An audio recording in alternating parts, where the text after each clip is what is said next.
إن الحمد لله نحمده ونستعينه ونستغفره ونعوذ بالله من شرور أنفسنا ومن سيئات أعمالنا. من يهده الله فلا مضل له ومن يضلل فلا هادي له، وأشهد أن لا إله إلا الله وحده لا شريك له، وأشهد أن محمدا عبده ورسوله صلى الله عليه وعلى آله وأصحابه والتابعين وتابع التابعين ومن تبعهم بإحسان إلى يوم الدين. يا أيها الذين آمنوا اتقوا الله حق تقاته ولا تموتن إلا وأنتم مسلمون. يا أيها الناس اتقوا ربكم الذي خلقكم من نفس واحدة وخلق منها زوجها وبث منهما رجالا كثيرا ونساء، واتقوا الله الذي تساءلون به والأرحام إن الله كان عليكم رقيبا. يا أيها الذين آمنوا اتقوا الله وقولوا قولا سديدا يصلح لكم أعمالكم ويغفر لكم ذنوبكم، ومن يطع الله ورسوله فقد فاز فوزا عظيما. أما بعد، فإن خير الحديث كتاب الله، وخير الهدي هدي محمد صلى الله عليه وعلى آله وسلم، وشر الأمور محدثاتها، فإن كل محدثة بدعة وكل بدعة ضلالة وكل ضلالة في النار. Ikhwani fillah, a'azakumullah.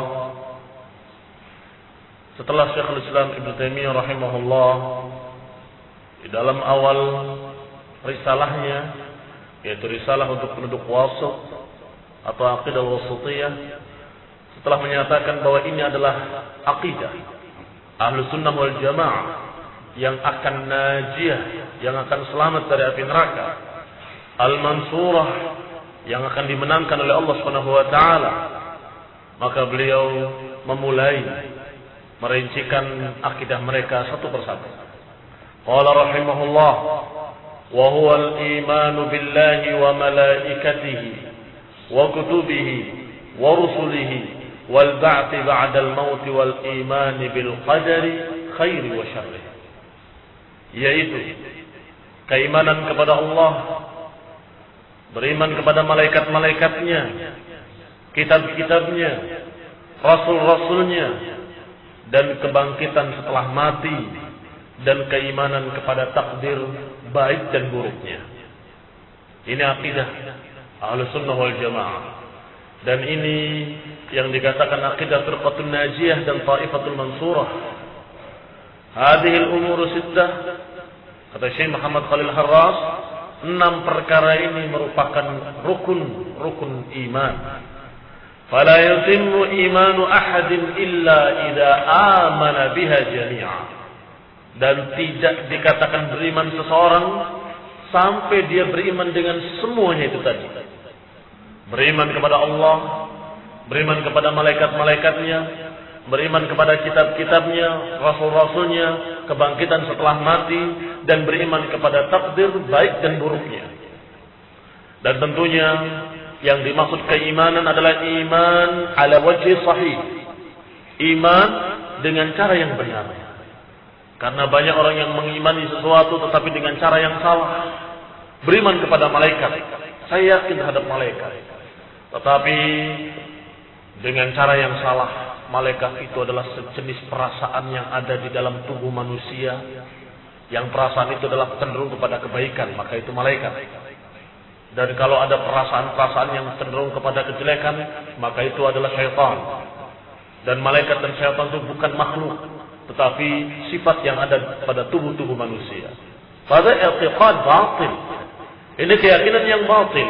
Karena jelas-jelas dalam Al-Quran dan Sunnah disebutkan bahwa malaikat adalah makhluk Allah yang Allah ciptakan, yang Allah Subhanahu wa taala mengatakan ibadullah, hamba-hamba Allah, yang Allah sebutkan dengan pujian kiramun katibun, makhluk-makhluk yang mulia yang mencatat amalan-amalan, dan berbagai macam tugas-tugas lain yang mereka kerjakan. Maka ikhwan fillah azakumullah, Syekh Muhammad Khalil Harras tidak hanya menyatakan meyakini dan mengimani, tetapi beliau mengasih keterangan lebih detail lagi, mengimaninya ala wajh sahih, mengimaninya dengan cara yang benar, alladzi dalla alaihi alkitab was sunnah, yang telah dijelaskan dalam Quran dan dalam sunnah. Maka itu baru dikatakan mukmin. Kalau mengingkari salah satunya dari 6 perkara, maka dia kafir. Barang siapa yang tidak percaya pada salah satunya, maka dia kafir. Dan barang siapa yang meyakini tapi dengan keyakinan yang salah, maka dia sesat. Maka seorang mukmin ahlus sunnah wal jamaah yang akan selamat di dunia dari kesesatan dan selamat di akhirat dari azab Allah adalah orang-orang yang beriman dengan semua rukun-rukun iman tadi dengan cara yang benar, dengan keyakinan yang tepat seperti yang diterangkan dalam Quran dan Sunnah.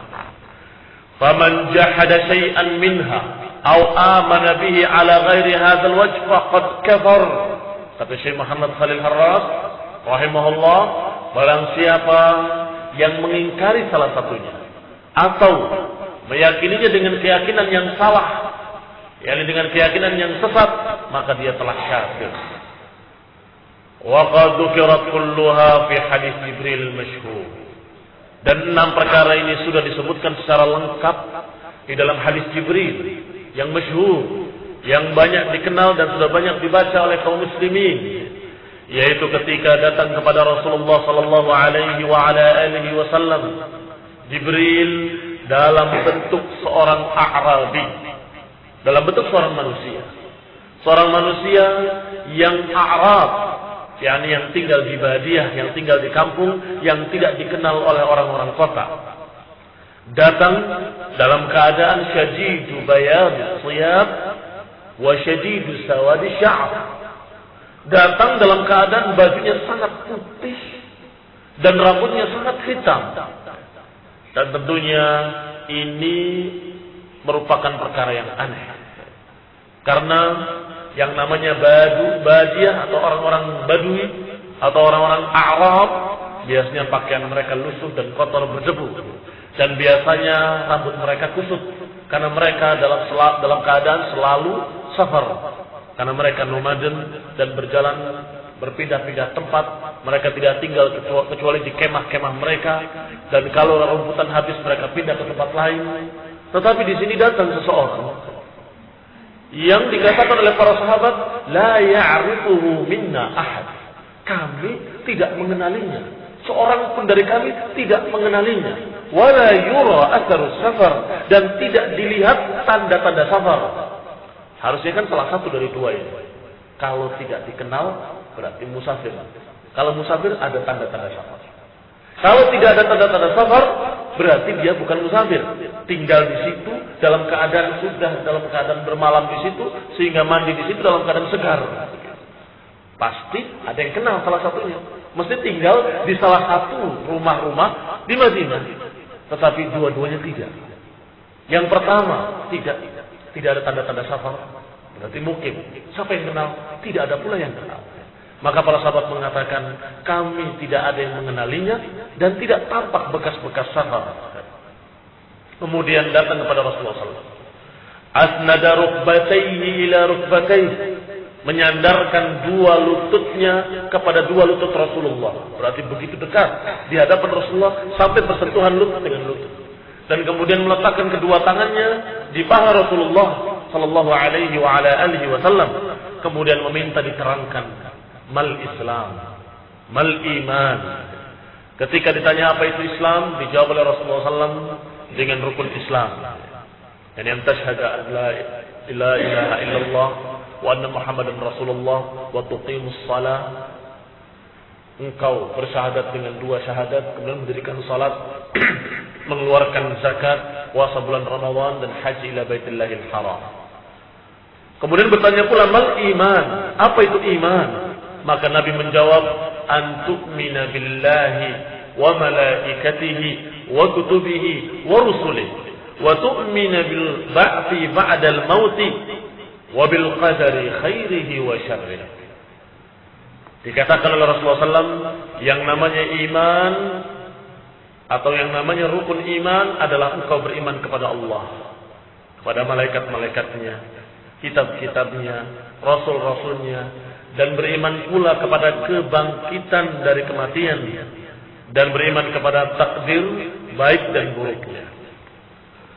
Ikhwan fillah a'azakumullah, hadis sahih di dalam riwayat Muslim menerangkan tentang apa itu rukun iman. Dan setelah Jibril bertanya tentang Islam, tentang iman, dan kemudian bertanya pula tentang masalah al-ihsan, setelah itu bertanya tentang hari kiamat, kemudian pergi. Maka Rasulullah bertanya kepada para sahabatnya, apakah kalian tahu siapa dia? Maka dijawab, Allah wa rasuluhu a'lam. Allah dan Rasulnya lebih tahu. Dikatakan, hadza Jibril atakum yu'allimukum dinakum. Dia adalah Jibril, datang kepada kalian untuk mengajarkan kepada kalian bagaimana agama kalian. Berarti Jibril datang bertanya dalam keadaan untuk menerangkan kepada hadirin, untuk menerangkan kepada yang hadir apa itu Islam, apa itu iman. Dan ini boleh dan bukan berdusta, bukan pula sandiwara. Artinya, kalau seorang bertanya bukan untuk dirinya tapi untuk orang lain, itu adalah perkara yang boleh, perkara yang dicontohkan, dan bukan sandiwara. Oh, itu kan sandiwara, pura-pura tidak tahu. Bukan pura-pura tidak tahu. Bahkan Jibril setiap dijawab oleh Rasulullah SAW dengan satu jawaban, Jibril mengatakan, sadaqta, engkau benar. Tanya lagi, apa itu iman? Setelah dijawab, Jibril berkata, engkau benar. Sehingga para sahabat terheran-heran, siapa orang ini?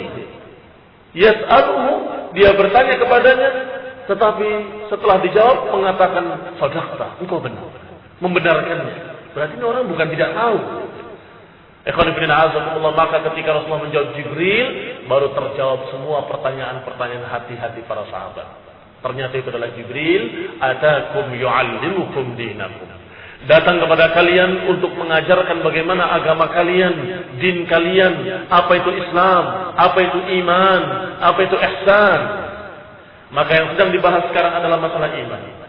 Nabi ditanya tentang iman, jawabannya rinci, yaitu beriman kepada Allah, malaikat-malaikatnya, kitab-kitabnya, rasul-rasulnya, dan kemudian kebangkitan setelah mati, dan takdir. Dan ketika Rasulullah mengatakan takdir, al-qada wal qadar, beliau tidak hanya berhenti di situ, tapi beliau menyatakan khairihi wa syarrih, baik dan buruknya. Karena mengimani takdir-takdir yang baik itu biasanya mudah. Semua akan mengatakan dari Allah Subhanahu wa taala, atau kebanyakan manusia mengakui bahwa itu qada wal qadar dari Allah Subhanahu wa taala. Tapi ketika yang buruk mereka ragu. Masa kita menyatakan Allah yang membinasakan, Allah yang memberikan petaka? Ragu-ragu. Sehingga sebagian mereka menyatakannya kalau yang baik-baik dari Allah, kalau yang jelek-jelek dari syaitan. Akhirnya mereka seperti majusi, mereka seperti orang yang menyembah api. Mereka punya keyakinan bahwa Tuhan terang, yaitu nyala api, itu adalah Tuhan yang menciptakan kebaikan-kebaikan. Sedangkan kegelapan itu adalah Tuhan jelek atau Tuhan yang menciptakan kejelekan-kejelekan. Jadi mereka mengimani ada dua Tuhan, Tuhan terang dan Tuhan gelap. Hada majus, itu adalah majusi. Adapun umat Islam beriman kepada qada wal qadar, bahwa semua yang terjadi ini ditakdirkan oleh Allah, khairihi wa syarrih, baik dan buruknya. Yang baik Allah yang menakdirkan, Allah yang menciptakan. Yang jelek pun Allah yang menakdirkan, Allah yang menciptakan. Kalau dalam rangka adab kepada Allah, boleh kita membedakan dalam bahasa bahwa ketika yang baik-baik kita sebutkan Allah sebagai fa'ilnya, tapi yang jelek-jelek kita menyebutkannya dengan penyebabnya. Allah yang menciptakan, Allah yang menakdirkan, tetapi sebabnya adalah kesalahan kita. Kenapa terjadi bencana? Karena kesalahan kalian, karena kelalaian kalian, karena kalian berbuat dosa, kesyirikan, kebid'ahan. Apakah ini tidak mengingkari takdir? Mengimani takdir bahwa itu dari Allah, tapi yang disebut adalah kesalahan kita. Kenapa Allah menakdirkan azab ini? Karena dosa-dosa kita. Itu tidak mengapa. Tetapi kalau meyakini seperti Majus, disebutkan oleh para ulama majusu hadhil ummah. Siapa mereka majusu hadhil ummah? Golongan Qadariyah, golongan yang mengingkari takdir dan menyatakan bahwa yang jelek-jelek bukan diciptakan oleh Allah Subhanahu wa taala. Maka dikatakan oleh para ulama, kalian majusi, majusinya umat ini. Ikhwani fillah a'azakumullah. Kita lihat satu persatu. Yang pertama disebutkan tentang al-iman billah. Dan akan dibahas secara khusus nanti. Maka kita langsung kepada yang kedua dulu. Karena permasalahan iman kepada Allah akan dibahas lebih detail tentang bagaimana rububiyah, uluhiyahnya, dan bagaimana pula tentang asma dan sifatnya. Maka yang kedua adalah iman kepada para malaikat. Wa huwal iman bimalaikatihi. Iman kepada makhluk-makhluk Allah yang disebut dengan nama malaikat. Dan malaikat sesungguhnya bentuk jamak. Mufradnya adalah malak. Malakun. Wa asluhu ma'lak. Asalnya dari ma'lak. Dari kata aluka. Aluka adalah risalah. Risalah adalah sesuatu yang dipesankan oleh Allah untuk disampaikan dan untuk diamalkan atau untuk dikerjakan. Berarti malaikah atau malak maknanya sama dengan rasul yang diutus, yang ditugasi dengan satu tugas. Wa huwa naw'un min khalqillahi 'azza wa jalla. Maka malaikat adalah makhluk Allah yang Allah ciptakan. Askanahum samawatihi. Allah jadikan mereka tinggal di langit-langit Allah. Wakkalahum bisyu'uni khalqih. Allah tugaskan mereka dengan tugas-tugas mengurusi makhluk-makhluknya. Wa wasafahum fi kitabihi bi annahum la ya'suna Allah ma amarahum. Dan Allah sifati mereka dengan sifat-sifat yang mulia. Di antara sifat mereka, sifat para malaikat adalah la ya'suna Allah ma amarahum. Malaikat tidak pernah menentang Allah, tidak pernah bermaksiat kepada Allah, selalu taat. Makhluk yang selalu taat. Wa yaf'aluna ma yu'marun, dan selalu melaksanakan perintah-perintah Allah. Disifati pula dalam Al-Quran, yusabbihuna lahu bil-laili wan-nahar.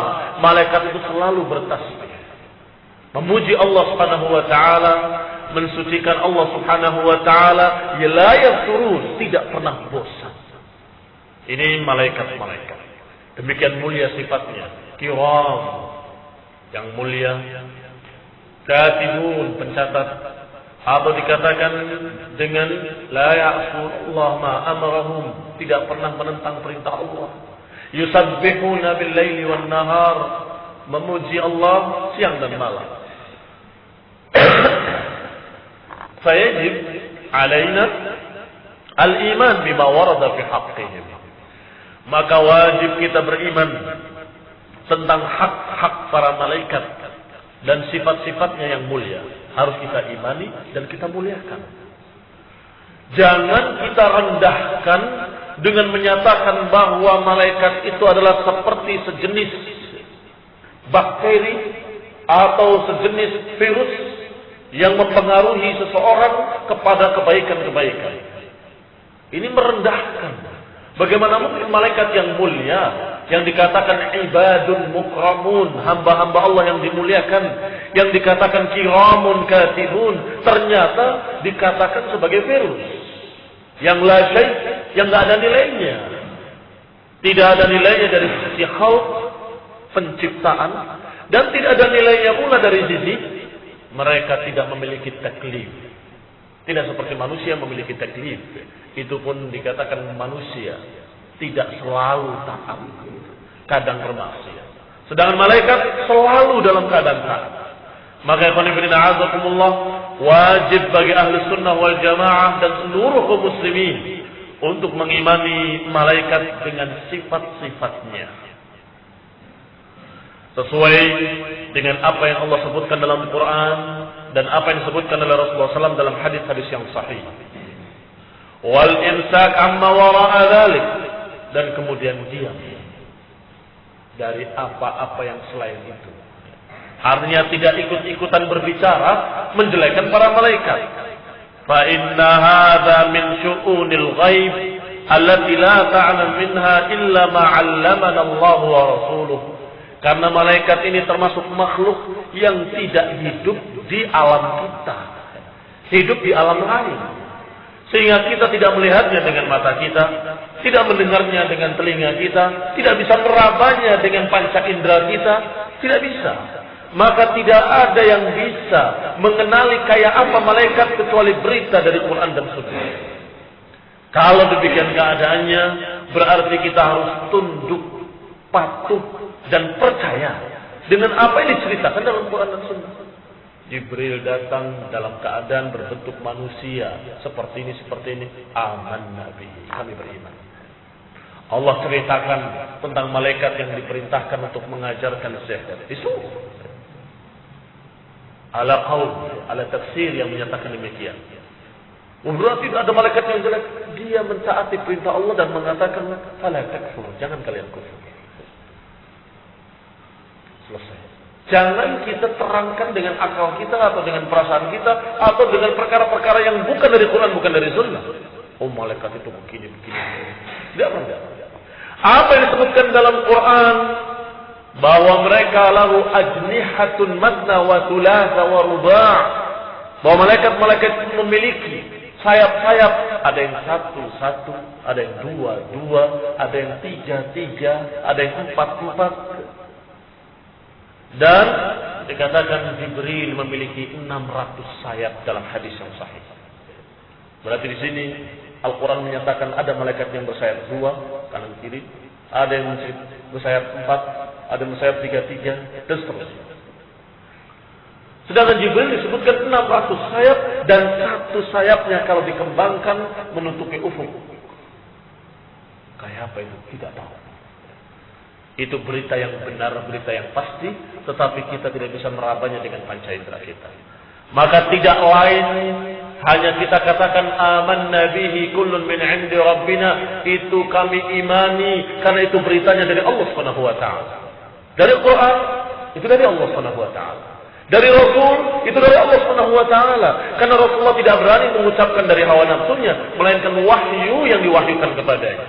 La yantiqu 'anil hawa in huwa illa wahyun yuha. Rasulullah tidak mengucapkan dari hawa nafsunya, melainkan dari wahyu yang Allah berikan kepadanya. Berarti berita-berita tadi kalau dari Quran atau dari hadis yang sahih, maka kita harus katakan amanna bihi kullun min 'indi rabbina. Jangan mengatakan mustahil, tidak mungkin. Kalau satu Jibril seperti itu sayapnya, terus kalau sekian juta malaikat bagaimana tempatnya?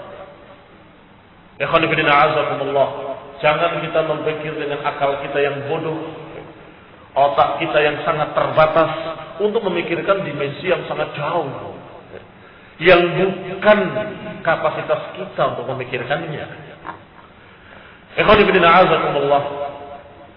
Ini secara ringkasnya. Dan nanti ketika kita akan pelajari Al-Quran dan Sunnah, kita akan melewati satu persatu berita-berita tentang malaikat, berita-berita tentang sifatnya dan tugas-tugasnya. Maka sekarang dasarnya saja harus kita imani semua yang dikatakan dalam Quran dan Sunnah tentang malaikat. Yang kedua, Al-Kutub, kitab-kitab. Yang dimaksud beriman kepada kitab-kitabnya, yakni kitab-kitab yang Allah turunkan. Dan kitab sesungguhnya dari kata-kata kalimat katbun. Katb adalah kumpulan. Sehingga pasukan perang itu disebut dengan katibah. Ini pasukan tempur. Berarti apa maknanya kitab? Kalau dikatakan dari kalimat kumpulan, yakni kumpulan sesuatu. Makanya ketika kita menyebutkan kitab dengan kalimat kitab, karena dalamnya adalah kumpulan sesuatu pembahasan tentang itu yang dikasih judul Kitabus Siyam, kumpulan pembahasan tentang puasa. Maka jangan heran kalau dalam satu buku di dalamnya ada berapa kitab? Kitabus Siyam, bukan lagi Kitabus Shalah, bukan lagi Kitabul Zakat, bukan lagi Kitabul Jihad. Kok ini kitab-kitab lagi dalamnya? Iya, karena kitab itu kumpulan bab-bab. Sedangkan bab adalah kumpulan dari pasal-pasal. Maka kalimat kasab atau katibah atau kasbun adalah maknanya kumpulan. Berarti apa yang dimaksud dengan kitab yang harus kita imani, yakni beriman kepada kitab yang diturunkan oleh Allah Subhanahu wa taala kepada para rasul-rasulnya alaihi wassalatu wassalam, yaitu Al-Quran, diantaranya suhuf Ibrahim, sahifah-sahifah, lembaran-lembaran yang diturunkan kepada Ibrahim alaihi salam, wa Taurat, Taurat yang diturunkan kepada Musa alaihi salam dalam bentuk alwah, catatan-catatan di papan-papan, wal Injil alladzi unzila ala Isa, dan Injil yang diturunkan kepada Isa alaihi salam, dan Zabur yang diturunkan kepada Daud, dan tentunya yang diperintahkan kepada kita untuk mengikutinya, karena itu adalah Quran atau itu adalah kitab yang diturunkan kepada umat terakhir, yaitu Al-Quran. Akhiruha nuzulan, yang turunnya paling terakhir. Wa huwa musaddiqun laha, dan Al-Quran ini membenarkan semua kitab-kitab yang sebelumnya. Al-Quran membenarkan Injil, membenarkan Taurat, membenarkan suhuf Musa, membenarkan suhuf Ibrahim. Sehingga dalam Al-Quran diceritakan suhuf-suhuf tadi dan ditakrim. Ditakrim itu artinya dikatakan bahwa itu adalah kitab dari Allah. Kenapa kita tidak mengamalkannya? Kalau Injil itu adalah hak, kalau Taurat adalah hak, kita tidak mengamalkannya bukan karena itu adalah batil, tetapi karena kita diperintahkan untuk mengikuti syariat yang terakhir, yaitu syariat Nabi Muhammad SAW, yaitu dengan kitabnya Al-Quran. Itu satu. Alasan kedua, bahwa kitab Injil yang hak dalam keadaan sudah dirusak oleh pengikutnya, dan kitab-kitab Injil yang sekarang tidak seperti kitab Injil yang Allah turunkan. Demikian pula Taurat, demikian pula yang lain-lainnya. Tidak ada yang dijaga karena memang Allah Subhanahu wa taala menghendaki umat terakhir ini mengikuti kitab yang Allah turunkan terakhir, yaitu Al-Quran. Bukan Allah tidak bisa menjaganya, tetapi Allah Maha tahu bahwa Al-Quran memang memansuhkan, membatalkan hukum-hukum yang sebelumnya dari kitab-kitab sebelumnya. Sedangkan Al-Quran karena diperintahkan untuk diikuti, diamalkan sampai akhir zaman, maka Allah mengatakan inna nahnu nazzalna dzikra wa inna lahu lahafizun. Sesungguhnya kamilah yang menurunkan dzikra ini, Al-Quran ini, dan kamilah yang akan menjaganya. Maka ikhwan fillah azakumullah, berarti apa maknanya beriman kepada kitab-kitab tadi? Kalau pada kitab-kitab Taurat dan Injil dan suhuf Musa, suhuf Ibrahim, maka berimannya adalah mempercayai bahwa kitab-kitab itu pernah diturunkan kepada nabi-nabi tersebut, dan yakin bahwa kitab itu adalah hak Allah turunkan kepada mereka. Itu saja. Tetapi iman kepada Quran adalah iman kepada Al-Quran, bahwa itu kitab dari Allah kepada Rasul terakhir Nabi Muhammad SAW. Dan juga konsekuensinya karena itu diturunkan kepada kita, kita mengamalkan apa yang ada di dalamnya. Itu makna iman. Sehingga apa maknanya la nufarriqu baina ahadin min rusulih? Apa maknanya kita tidak membeda-bedakan di antara para rasul? Artinya kita meyakini bahwa seluruh para rasul adalah mulia dan seluruh para rasul adalah utusan Allah Subhanahu wa taala. Tetapi ketika amal, tentunya kita diperintahkan untuk mengamalkan apa yang diutus kepada kita atau siapa yang diutus kepada kita, yaitu Nabi Muhammad sallallahu alaihi wa ala alihi wasallam. Maka yang keempat adalah beriman kepada para rasul, yaitu kalimat yang bermakna seseorang yang diberikan tugas utusan untuk membawa sesuatu risalah, disebut rasul, yang diberi wahyu oleh Allah Subhanahu wa taala dengan satu syariat dan diperintahkan untuk menyampaikannya. Maka kita harus beriman kepadanya secara rinci. Biman sammallahu fi kitabihi minhum wa hum 25 zakarahum asy-sya'ir. Kita beriman kepada para anbiya, ada yang secara rinci, ada yang secara global. Bagaimana beriman secara rinci? Beriman secara rinci artinya beriman kepada para anbiya yang disebutkan oleh Allah dalam Al-Quran, disebutkan oleh Rasulullah SAW dalam hadis-hadis yang sahih, dengan secara rinci. seperti Nabi Musa alaihissalam, termasuk Rasul yang paling banyak disebut dalam Quran. Maka kita harus beriman kepada Nabi Musa bahwa Nabi Musa adalah utusan Allah Subhanahu wa taala. Beriman pula kepada Nabi Musa bahwa Nabi Musa diutus kepada Bani Israel. Beriman pula kepada Nabi Musa bahwa Nabi Musa pernah mendatangi Fir'aun. Ini secara detail. Beriman pula bahwa Nabi Musa alaihissalam pernah demikian. Beriman pula bahwa Nabi Musa pernah diberi oleh Allah keistimewaan, mukjizat yang tongkatnya menjadi ular. Beriman kepada Allah bahwasanya Nabi Musa seluruh apa yang diceritakan dalam Al-Quran tentang Nabi Musa, kita katakan kami beriman dengannya. Ini namanya iman secara rinci. Sedangkan iman secara global kepada yang tidak disebut. Karena ada para rasul yang tidak disebut dalam Al-Quran. Berarti rasul tidak hanya 25. Iya, tidak hanya 25. Karena Allah sebutkan dalam Al-Quran, minhum man qasasna alaih, wa minhum lam naqsushum alaih. Di antara mereka ada yang sudah kami kisahkan kepada engkau, wahai Muhammad SAW. Wa minhum lam naqsushum alaih. Dan di antara mereka ada yang kami tidak ceritakan kepada kalian. Berarti ada apa tidak ada? Ada. Yang tidak diceritakan dalam Al-Quran. Seperti Nabi Daniel. Ini karena riwayatnya sahih. Bahwasanya para sahabat ketika membuka Romawi. Kemudian memasuki negeri tersebut. Dikuasai. Maka di gereja ketika dimasuki oleh kaum muslimin. Itu ada sebuah jenazah. Seorang jenazah. Dalam keadaan masih utuh jasadnya, hanya rambutnya saja yang diqafahu, yang ditengkuknya rontok karena tidur terus. Sedang rambutnya di atasnya ada, rambutnya di sini rontok. Ditanya kepada masyarakat, sejak kapan orang ini mati? Sekian ratus tahun. Apa kata para sahabat? Memang jasad para anbiya tidak akan rusak. Bisa saja, itulah Nabi. Tapi bisa dipastikan? Tidak bisa dipastikan. Tapi para sahabat menduga. Bisa saja ini Nabi. Gali 30 kuburan. Digali 30 kuburan di tempat-tempat yang berbeda-beda. Kemudian pagi hari sudah dikubur, sudah diuruk semua. Di mana? Tidak pada. Kenapa demikian? Idenya para sahabat. Agar jangan dijadikan kuburan keramat. Sehingga disamarkan di kuburnya di mana. Berarti mereka masyarakat itu menyebutnya ini adalah Nabi Daniel. Mungkin ada. Dan itu saja cukup dengan dalil dari Quran yang menyatakan wa minhum lam naqsushum alaih. Di antara mereka ada yang kami tidak ceritakan pada kalian.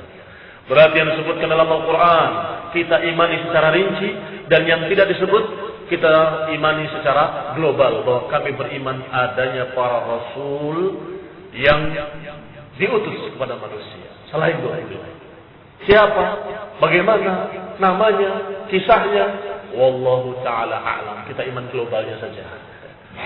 Apakah mungkin Siddhartha Gautama adalah rasul? Apakah mungkin ini adalah rasul? Ini adalah rasul. Kita tidak perlu menjawabnya, karena ini adalah masalah-masalah yang tidak tahu dan tidak pasti. Selesai. Kalau saja Nabi tentunya mengajarkan kebaikan dan mengajarkan tauhid, itu pasti. Karena Allah mengatakan walaqad ba'atsna fi kulli ummatin rasulan an ya'budullaha wajtanibut taghut. Kalau mengajarkannya bukan mengajarkan tauhid, dengan yakin kita katakan bukan rasul. Kalau tidak mengajarkan tauhid. Tapi yang jadi masalah kalau dia mengajarkan tauhid. Tapi kemudian pengikutnya seperti mereka Nasrani yang memuliakan Daniel, dikeramatkan nabinya. Digambar patungnya, kemudian disembah berhalanya. Padahal asalnya adalah Nabi. Mungkin atau tidak mungkin? Mungkin. Maka Allah, sebaiknya kita katakan seperti apa yang Allah katakan dalam Al-Quran. Ada yang tidak dikisahkan oleh Allah. Kalau tidak dikisahkan, saya tidak tahu. Itu jawaban yang paling tepat. Siapa saja Nabi yang disebut dalam Al-Quran, disebutkan dalam ucapan penyair, wa fi tilka hujjatuna minhum thamaniyah min ba'di 'ashrin wa yabqa sab'atun wa hum Idris, Hud, Syu'aibun salihun wa kadza dzul kifli Adam bil mukhtar qad khutimu. Kata penyair, di tilka hujjatuna ada 8. Setelah 10 artinya ada 18. 8 setelah 10 artinya 18. Sab'atun wa hum Idris Hud. Sisanya berapa? Kalau sudah 18, 7 sisanya. Siapa yang 7 itu? 7 adalah Idris, Hud, Syu'aib, Saleh, kadza Dzulkifli, Adam bil Mukhtar qad khutimu. 7 adalah Nabi Idris, Nabi Hud, Nabi Syu'aib, Nabi Saleh, Nabi Dzulkifli, Nabi Adam dan Al-Mukhtar yang Allah pilih terakhir dan Allah jadikan sebagai khatamun nabiyyin. Qad khutimu, yakni yang menutup seluruh para nabi, yaitu Nabi kita Muhammad SAW. Wa fi tilka hujjatuna itu di mana? Dikatakan di dalam tilka hujjatuna, di dalam ayat yang dimulai dengan kalimat tilka hujjatuna itu disebutkan para anbiya dengan jumlah 18. Perhatikan ayatnya. Wa tilka hujjatuna atainaha Ibrahim. Hitung. على قومه نرفع درجات من نشاء إن ربك حكيم عليم ووهبنا له إسحاق ويعقوب كلا هدينا ونوحا هدينا من قبل ومن ذريته داود وسليمان وأيوب ويوسف وموسى وهارون وكذلك نجزي المحسنين وزكريا ويحيى وعيسى وإلياس كل من الصالحين وإسماعيل واليسع 16 ويونس ولوطا وكلا فضلنا على العالمين. Berapa? 18. Di dalam tilka hujjatuna ada 18.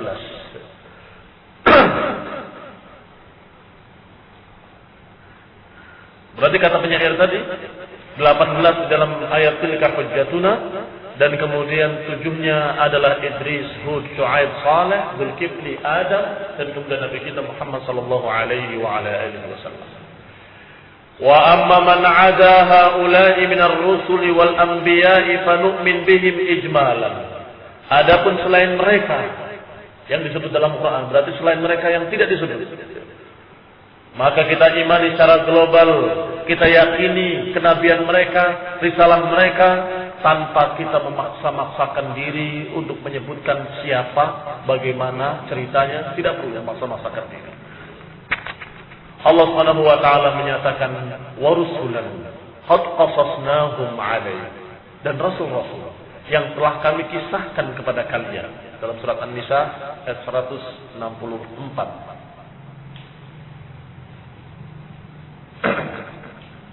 Sedangkan tadi tilka hujjatuna di dalam surat Al-An'am ayat 83 sampai 86.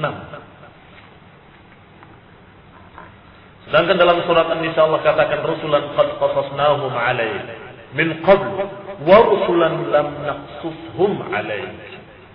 Rusulan, para rasul kami telah ceritakan kepada engkau min qabl, sebelumnya. Wa rusulan lam naqsushum 'alaik, dan rasul-rasul yang belum aku ceritakan kepada. Wa yajibul iman bi annahum ballaghu jami'a ma ursilu 'ala ma amarahum. Maka wajib mengimani bahwa mereka telah menyampaikan amanah. Mereka para rasul yang diutus oleh Allah dan telah melaksanakan perintah-perintahnya. Kita mengimani kenabian mereka, bayanan la yata' ahad mimman ursilu ilaihi jahluh wa annahum ma'sumuna minal kadhibi wal khiyanah. Kita yakini bahwa para rasul telah menerangkan dengan keterangan yang sangat jelas, yang tidak ada alasan orang-orang untuk tidak paham atau tidak tahu. Kalau Nabi mengatakan kalimat-kalimat terus pergi, orang-orang ini dalam keadaan tidak paham. Bagaimana? Addal amanah aw lam yu'addil amanah? belum menunaikan amanah. Dan itu tidak mungkin. Berarti yang kita imani adalah betul-betul Rasul, betul-betul menyampaikan, dan penyampaiannya bayanan la yasa ahadun jahlun. Keterangan yang jelas yang menyebabkan orang-orang semuanya paham dan tidak ada alasan untuk tidak paham. Artinya kalau ada yang tidak paham, dia tidak punya alasan untuk menuduh yang menyampaikan. Tapi menuduh dirinya sendiri karena dia menutup telinganya misalnya. Salah siapa? Menutup telinganya, menutup matanya, tidak mau melihat, tidak mau mendengar. Summun bukmun umyun fahum la yarji'un. Maka orang itu seperti orang yang buta tuli bisu, yang tidak akan kembali kepada kebenaran. Dan itu tidak disalahkan nabinya. Tetapi Rasulullah SAW dan seluruh para rasul menyampaikan dengan penyampaian yang gamblang dan jelas. Maka para da'i harusnya mengikuti jejak para rasul. Menyampaikan dengan jelas dan gamblang, tidak boleh tersembunyi sedikit pun, dan dengan bahasa yang mudah dipahami. Sehingga mereka tidak punya alasan lagi. Kami belum paham, siapa yang salah. Doa telah menyampaikannya dengan jelas, gamblang, dan tidak sekali. Tapi kamu tidak mau tahu. Bukan tidak paham, tapi tidak mau paham. Ini yang terjadi pada masyarakat musyrikin di zaman para rasul, yang menentang para rasul. Bukan tidak paham, tapi tidak mau paham. Bukan tidak ngerti, tapi tidak mau ngerti. Bukan dia tidak dikasih ilmu, tapi tidak mau menerima ilmu. Maka Rasulullah SAW dan seluruh para rasul dalam keadaan bari'un minhum, bura'a'u minhum. Mereka terlepas dan berlepas diri dari musyrikin tadi, tidak bisa disalahkan. Tapi merekalah yang salah karena mereka meninggalkan ajaran Rasulnya sallallahu alaihi wa ala alihi wasallam. Kemudian afdaluhum, yang paling afdal dari mereka adalah ulul azmi. Setelah kita puji seluruhnya bahwa mereka menyampaikan amanah dan mereka tidak menyembunyikan ilmu sedikit pun, tidak khianat. Dan kita katakan di antara mereka-mereka yang mulia ada yang paling mulia, ada yang afdal dari mereka. Siapa yang paling afdal dari para anbiya? Ulul azmi. Siapa ulul azmi? Para anbiya yang memiliki keistimewaan, yang azamnya lebih tinggi dari yang lainnya, yaitu Nabi Muhammad SAW, Nabi Ibrahim alaihissalam, Nabi Musa, Nabi Isa, dan Nuh alaihi wassalatu wassalam. Liannahum dzakaru ma'an fi qawlihi ta'ala. Karena nabi-nabi tersebut disebut oleh Allah di dalam satu ayatnya. Wa id akhadna minan nabiyyina mitsaqahum. Dan kami telah mengambil perjanjian, mitsaq, terhadap para anbiya, wa minka wa min Nuhin wa Ibrahim wa Musa wa Isa bin Maryam wa Isa bin Maryam. Kami telah ambil dari engkau, dari Nuh, dari Ibrahim, dari Musa, dari Isa bin Maryam. Hanya 5 yang disebutkan. Ini ulul azm. Demikian pula dalam ayat lain. Kalau tadi dalam surat Al-Ahzab ayat 7, di dalam surat Asy-Syura ayat 13 Allah katakan, "Syara'a lakum minad din ma wassa bihi Nuha walladzina awhayna ilaika wa ma wassayna bihi Ibrahim wa Musa wa Isa an aqimud din wa la tatafarraqu fihi." Disebutkan di sini oleh Allah Subhanahu wa taala, syara'a lakum minad din. Allah telah menggariskan syariat agama ini untuk kalian. Apa yang telah diwasiatkan kepada Nuh, wallazi auhayna ilaik, dan apa yang kami wahyukan kepadamu. Siapa yang kedua? Nabi Muhammad SAW. Yang pertama Nuh, kemudian wallazi auhayna ilaik, dan apa yang diwahyukan kepadamu, ini kepada Rasulullah SAW. Wa wasaina bihi Ibrahim, dan yang sudah kami wasiatkan kepada Ibrahim, wa Musa, wa Isa. Apa wasiatnya? Apa perintahnya? Sama, an aqimud din wa la tatafarraqu. Tegakkanlah agama dan jangan bercerai-berai. Demikian dan azakumullah. Beberapa keimanan dari rukun-rukun iman, dan kita sisakan beberapa yang akan kita terangkan pada kajian berikutnya, yaitu tentang kebangkitan setelah kematian dan qada wal qadar atau iman kepada takdir khairihi wa syarrihi. Baru setelah itu adalah iman kepada Allah. Demikian apa yang bisa kita sampaikan pada pagi hari ini. Subhanakallahumma wa bihamdik, asyhadu an la ilaha illa anta, astaghfiruka wa atubu ilaik.